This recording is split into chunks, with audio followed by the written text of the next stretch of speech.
Good afternoon. I'm Mohammed Faiz from Purdue University, representing the team Hydromania with my friends Terry Smith and Dr. Rosny Nalim. Our solution looks at a new perspective on recovering the waste heat coming out of the large industries. Every year in the United States, from three major industries such as steel, cement, and glass manufacturing, more than 130 trillion BTU of energy is being wasted. The energy is sufficient for heating 4 million households, which is more than enough to cover the whole state of Indiana, for example. The majority of that heat is being wasted through stack losses that are having temperatures between 600 to 1,000 Fahrenheit, which of course represents a great potential for recovery. But despite the existence of such potential for recovery, large and strategic industries often refuse to fully recover their waste heat simply because of the hassle factor, or they don't want to get themselves involved in a process which is not within their immediate interest. They don't want to deal with the operation, maintenance, sales, etc. of that process. On the other side of the picture, we have applications and businesses that can fully utilize this medium-grade source of energy. Of those applications are power generation, hydrogen production, material processing, or heating. These are the businesses that can receive that energy and convert it to a valuable commodity. Our solution is simply proposes a market in which this waste energy can be traded.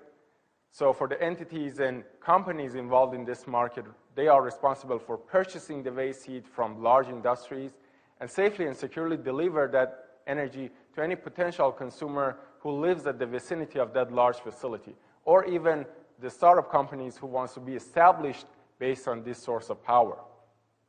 So in this scenario, the large companies who are not willing to internally recover their waste heat, they can outsource it to this market, and the market would deliver that energy at extremely cheap price to any potential consumer.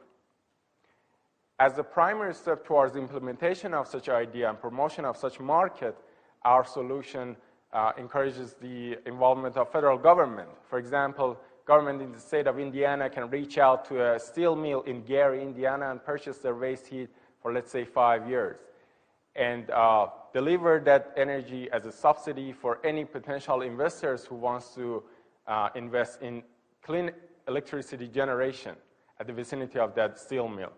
So, of course, this scenario provides a lot of incentives for both parties to get involved in this trade of energy at extremely low carbon footprint. Thanks so much. Dr. Nalim? Dr. Rosny Nalim, Terry Smith. Hello, thank you. When you say safely and securely deliver the waste heat, what are you imagining? Pipelines, or what are the infrastructure problems that you see? It is true. It's a continuous process, usually done by intermediate fluid. The technology is established, so basically they implement heat exchangers in the stack of industries, and using an intermediate fluid such as synthetic oil, they transport the energy all the way to the end user, which can be living around that facility. And that would be undertaken and funded by the exchange, or those infrastructures for transportation should be provided by the market. Okay. Of course, the companies involved in this market. The waste heat exchange. Yeah. Okay. So have you done a carbon accounting of the transport of the waste heat if it's not co-located, if it's going further than adjacent? In terms of it's best for a relatively short distance, because unlike electricity or electrons or photons, you can't transport thermal energy long distances. So the amount of losses involved in terms of transportation is negligible compared to the risk of actually losing the heat itself. So the insulation and maintaining that circulation loop of oil, for example, is very practical. It's doable, but it just depends on the distance involved. And it's only, I think we have a 7% loss to transport a mile versus steam, which is very inefficient. This is a steam district, the largest in the world here, heating the UN, but it's very inefficient in terms of how transporting the heat. So you talk about the energy market, the waste heat energy market, and then also some specific applications that would make use of that market. So how are you sequencing that? What's next for you? Is this specifically piloting a given technology in a place to prove its viability, or are you incubating an energy market to encourage all kinds of innovation? Our next step would be basically pricing this energy, because it used to be a waste energy, but now it's a commodity. So the elements for pricing are depending on how much modifications do we need to have on the supplier end, and what kind of applications are we expecting from the end users. For example, if you are trying to use this energy to basically heat a pool, swimming pool, that's going to offer a price different than if you're trying to use this energy for production of hydrogen or carbon material. So those are the elements that are designing the price.